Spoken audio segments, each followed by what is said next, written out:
President Lee Jae-myung is on a state visit to China and is set to hold a summit with his Chinese counterpart Xi Jinping in Beijing this afternoon. They're expected to discuss a range of bilateral issues, including North Korea and economic cooperation. South Korea's military said North Korea launched ballistic missiles toward the East Sea on Sunday. The North claimed this morning that the launch was a successful test of its hypersonic missiles, and that leader Kim Jong-un was in attendance. Venezuela's leader, Nicolas Maduro, who was captured during a U.S. military operation, is set to appear before a court in New York on Monday. Addressing questions over the lack of congressional approval for the operation, U.S. Secretary of State Marco Rubio defended the move, saying it was a law enforcement arrest, not an invasion. Hello and thanks for joining us on Arirang News. We begin today with President Lee Jae-myung's state visit to China, where the leaders of Seoul and Beijing are set to sit down for talks this afternoon. The agenda is expected to cover a range of issues with a focus on the economy and North Korea. Our Blue House correspondent Yoon Jang-min reports from Beijing. President Lee Jae-myung landed in Beijing on Sunday for his four-day state visit. His meeting with Chinese President Xi Jinping is scheduled for Monday, about 2 months after they met in South Korea. High on the agenda is restoring the Seoul-Beijing relationship, which had been frosty under the previous administration. In an interview with China's CCTV ahead of his trip, President Lee noted that while security cooperation with the U.S. was unavoidable, Seoul-Beijing relations should not head towards confrontation. The leaders are also expected to focus on economic cooperation, centered on supply chains, investment, and the digital economy, with a signing event planned for a number of MOUs. Discussions are also expected on jointly tackling transnational online scam crimes. The leaders will discuss ways to achieve tangible results that can substantially contribute to the lives of the people in both countries. North Korea is also on the summit agenda, as Seoul asks Beijing to play a constructive role to revive dialogue with Pyongyang. Both South Korea and China share the common goal of peace and stability on the Korean peninsula and in Northeast Asia. Eyes are also on China potentially lifting its unofficial ban on Korean cultural content that began in 2016. Sensitive issues could also be included, such as China's unauthorized steel structures in the West Sea. When it comes to Taiwan issues, President Lee said in an interview ahead of his trip that South Korea will continue to respect the One China policy. Blue House officials say it's unprecedented to have completed South Korea-China reciprocal visits at the top level in just 2 months.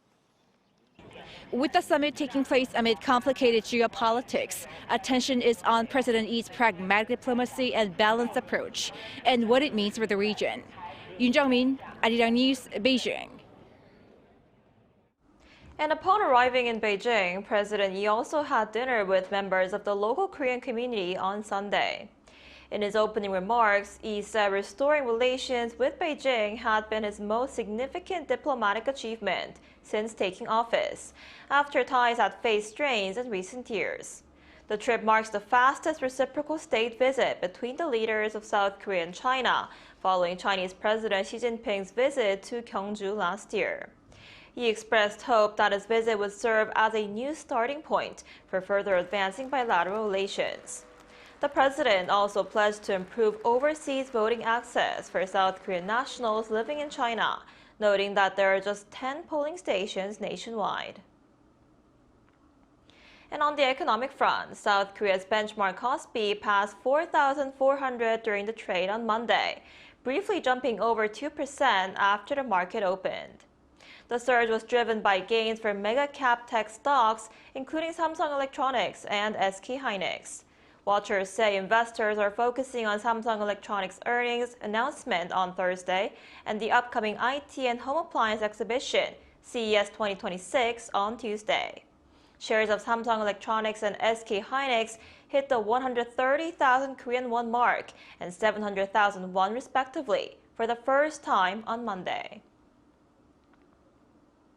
And with the start of the new year, leaders from business, government, and politics laid out their vision for the year ahead at the country's largest annual economic gathering. Our Bunyeon has the details. South Korea's top business leaders, government officials, and lawmakers gathered Friday to reaffirm their commitment to reviving the nation's economy amid mounting global and domestic uncertainty. Marking its 64th year as the country's largest annual economic gathering, the 2026 Economic Leaders' New Year reception at the Korea Chamber of Commerce and Industry headquarters in Central Seoul brought together around 500 business leaders alongside the Prime Minister, political parties, and government ministers.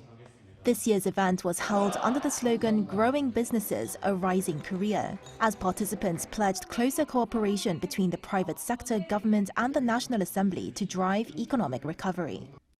Opening the event, KCCI Chairman Cha Tae-won, who also heads SK Group, warned that South Korea is approaching a critical crossroads. 2026 may be one of the most important years for Korea. We are nearing the final moment to decide whether we fall into negative growth or create a new era of growth. Cha stressed the urgency of preparing for the artificial intelligence era, calling for expanded startup ecosystems, early infrastructure investment, and policies focused squarely on growth. Government leaders echoed that message. Prime Minister Kim Min-seok, who delivered a congratulatory address, emphasized the importance of public-private cooperation to navigate economic headwinds, including exchange rate volatility and global policy uncertainty. Business leaders also highlighted opportunities despite global challenges. Liu Jin, chairman of the Federation of Korean Industries, pointed to the transformative impact of emerging technologies. The AI revolution is fundamentally reshaping the global economic order. Korea must seize this moment to open a new era of K-industry through a major economic transformation. Meanwhile, the head of the Korea International Trade Association noted that Korea achieved a historic milestone last year, surpassing $700 billion in exports for the first time. Participants concluded the event by pledging to move forward with strength and momentum in the new year, as they seek to steer the Korean economy towards renewed growth in an increasingly competitive global landscape. 문혜련, Arirang News.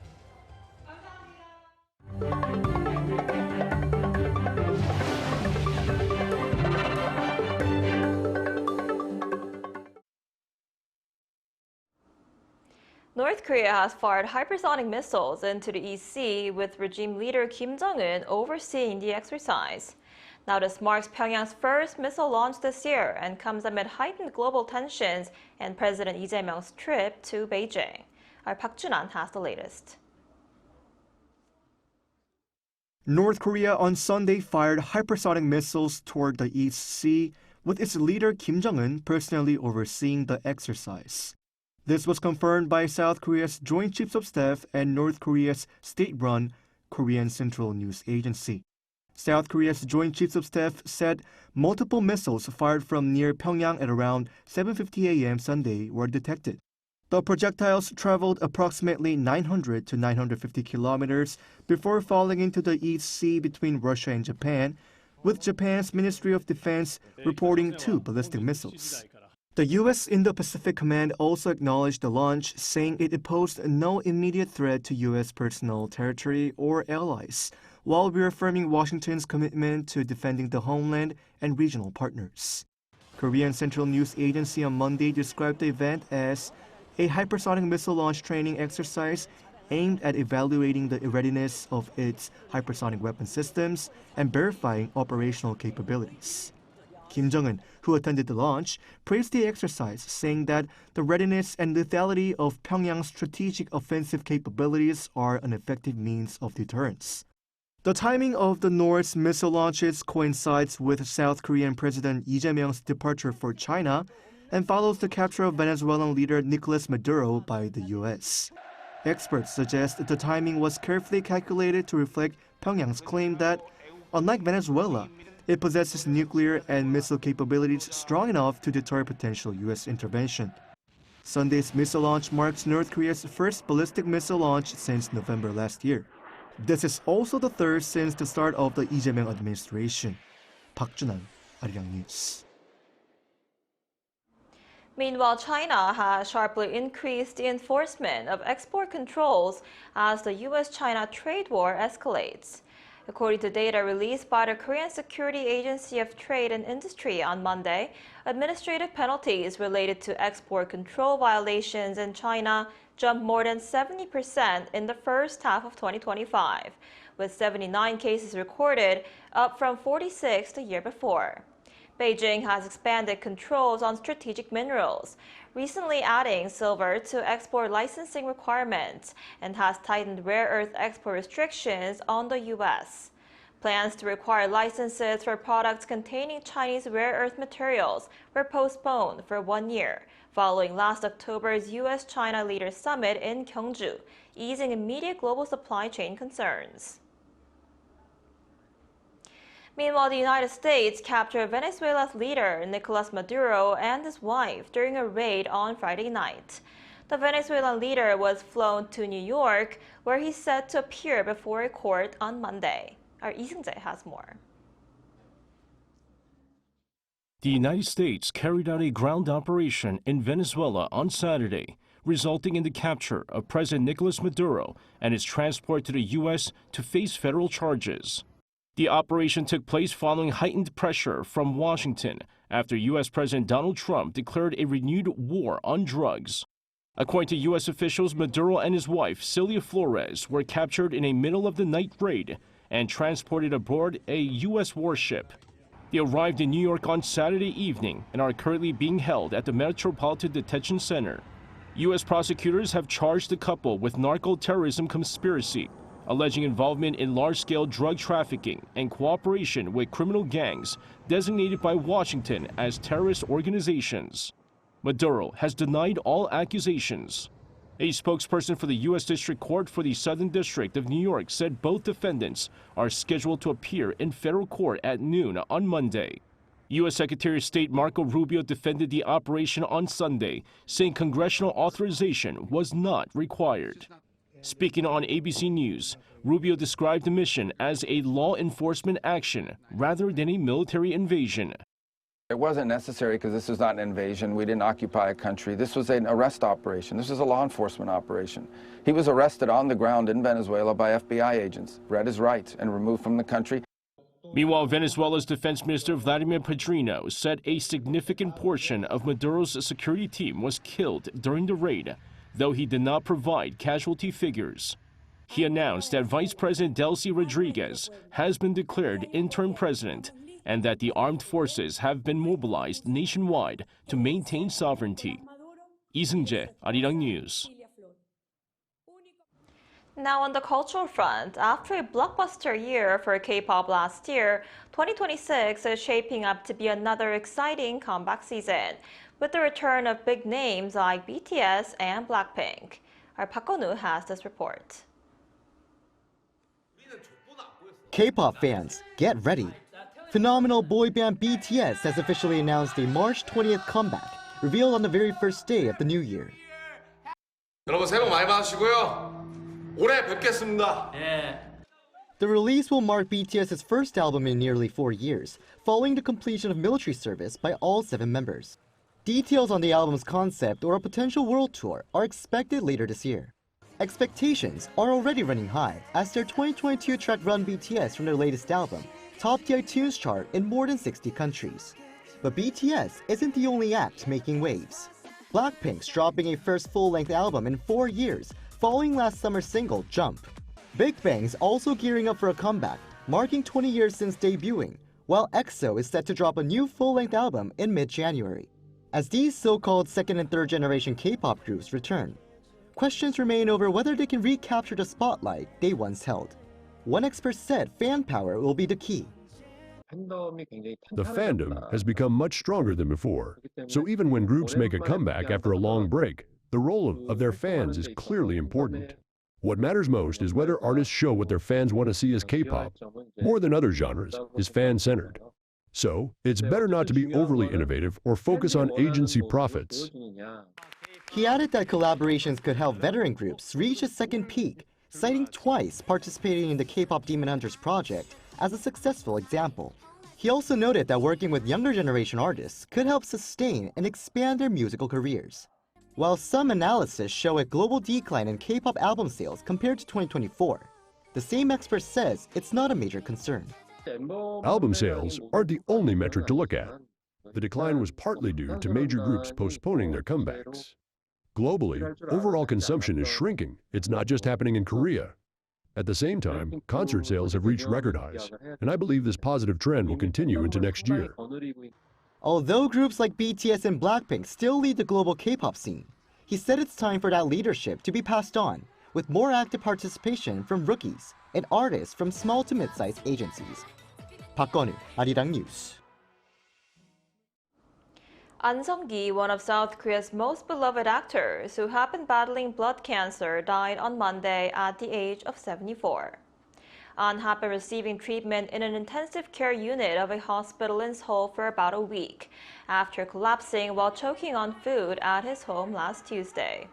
He was diagnosed with blood cancer in 2019 and was declared cancer-free a year later, but the disease later recurred, and he had been undergoing treatment until recently. After making his debut in 1957, Ahn appeared in around 140 films over his career, including 실미도 and Two Cops. He was widely known for his warm public image and decades-long contributions to Korean cinema.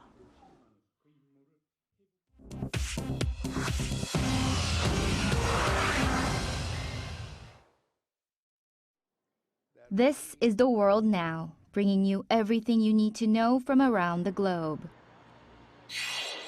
Iran's supreme leader, Ayatollah Ali Khamenei, on Saturday signaled a tougher crackdown as a week of protests over the country's ailing economy shook Iran. In his remarks, he drew a line between protesters angry over the ria's collapse and what he called rioters, saying they must be put in their place. Human rights activists say at least 15 people have been killed and more than 580 protesters are currently behind bars.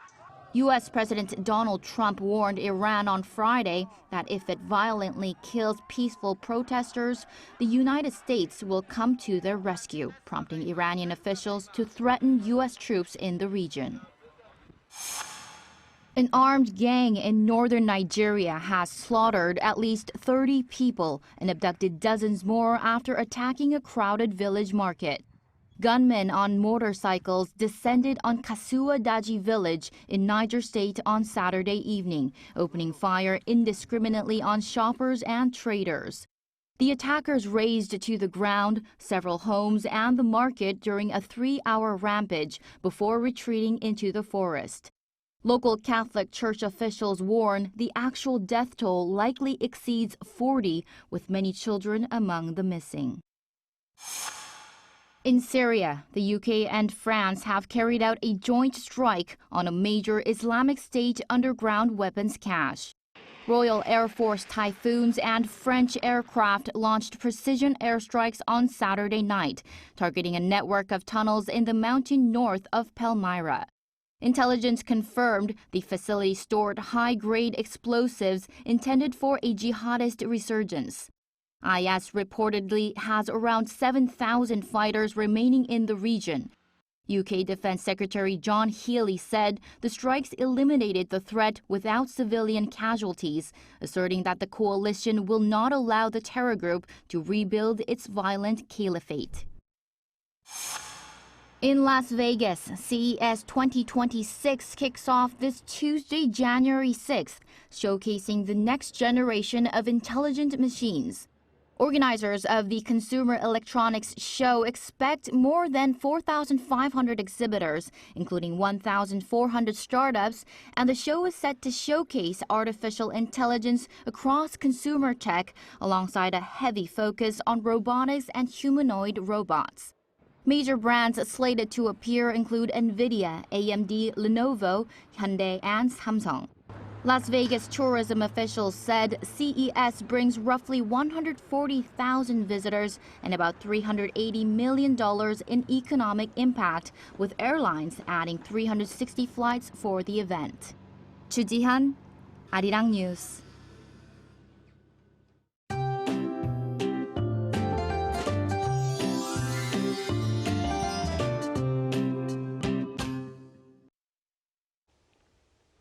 I'm sure many are coming back to work after a long end-of-year holiday break, but there's no severe cold to worry about, despite today marking Sohan, one of the coldest days of winter on the seasonal calendar.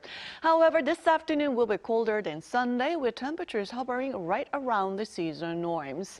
And from this afternoon, skies will gradually clear nationwide, but the air will become even drier. Dry weather alerts are already issued in parts of Seoul and much of the eastern regions, with a dry weather warning along the east coast. So please, small spark could lead to a large fire. Extra caution is essential. This afternoon, Seoul will be getting up to 2 degrees. Gwangju, Daegu both topping out at 6 degrees Celsius under bright skies nationwide with decent air quality. Now, those in Jeju will have frequent winter mix this week. And after that, between Friday and Saturday, the central regions will be seeing another round of winter rain or snowfall.